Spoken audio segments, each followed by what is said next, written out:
tenemos el hándicap de las retenciones en origen. Tú, si tienes el ETF Nobel americano y el ETF SPYD que comento, UCITS, la rentabilidad va a ser menor la del europeo. ¿Por qué?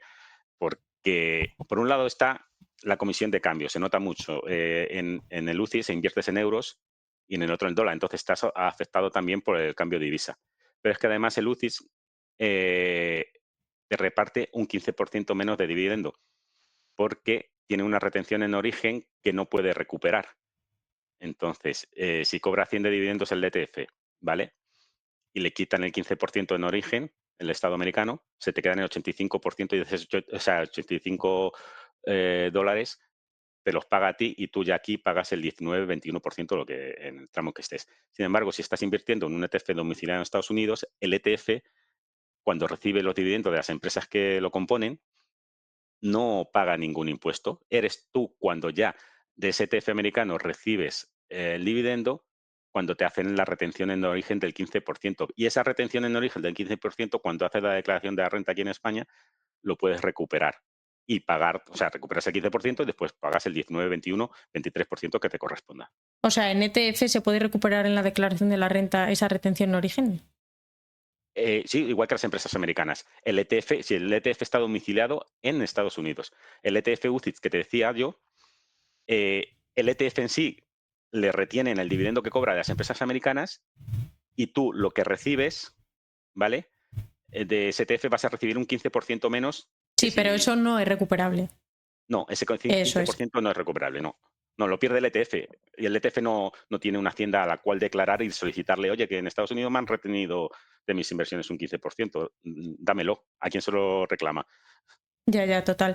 Entonces, por o sea, afianzar conceptos, ¿todos los ETFs UCITS pierden un 15% en origen?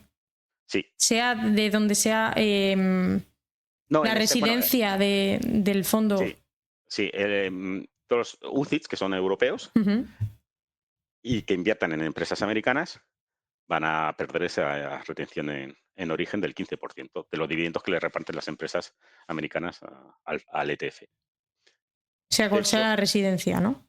sí, lo que no tengo muy claro es ese mismo UCITS.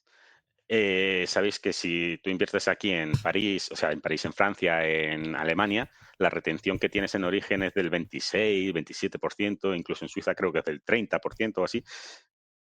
No sé si un ETF que invierta en esas empresas, un ETF UCITS, también perdería ese dividendo, o sea, esa retención en origen. Yo creo que sí, pero no estoy seguro ahora, porque es que ni me planteo invertir en Europa. Parece mentira, ¿no? Que te cueste invertir en tu propio continente.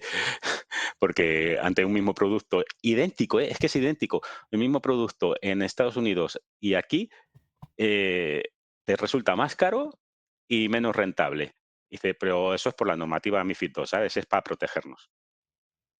Tú me Y estamos decías, hablando del mismo producto. me decías antes que si tuvieras que volver a empezar irías a estos ETFs o fondos de reparto. Si no pudieras elegir la opción americana, que me imagino que es la que tienes en cartera, y tú tuvieras que irte a la europea, la respuesta sería la misma, Sí. A ver, a falta de pan, buenas son tortas. a pesar de este 15%, ¿no? Los fondos Exacto. me imagino que la retención en origen es igual que un ETF. Sí, exacto. Sí, los fondos también van a perder esa. De hecho, cuando hablan de un fondo de acumulación, para hacer crecer tu patrimonio, dices, sí, muy bien de acumulación, pero estás acumulando un 15% menos de dividendo, ¿no?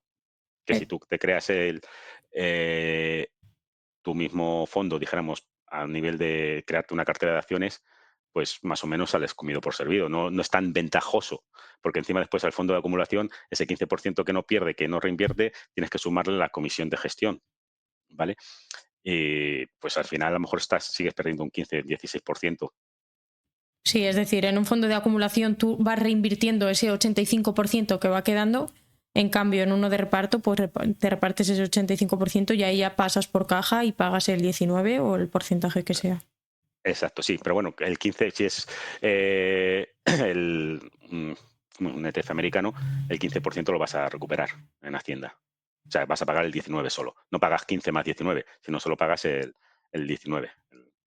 De hecho, te retienen el 15% en origen y hasta el año siguiente que hagas la declaración de renta, cuando recuperas el 15% que te han retenido y pagas el 19 o el 21 correspondiente.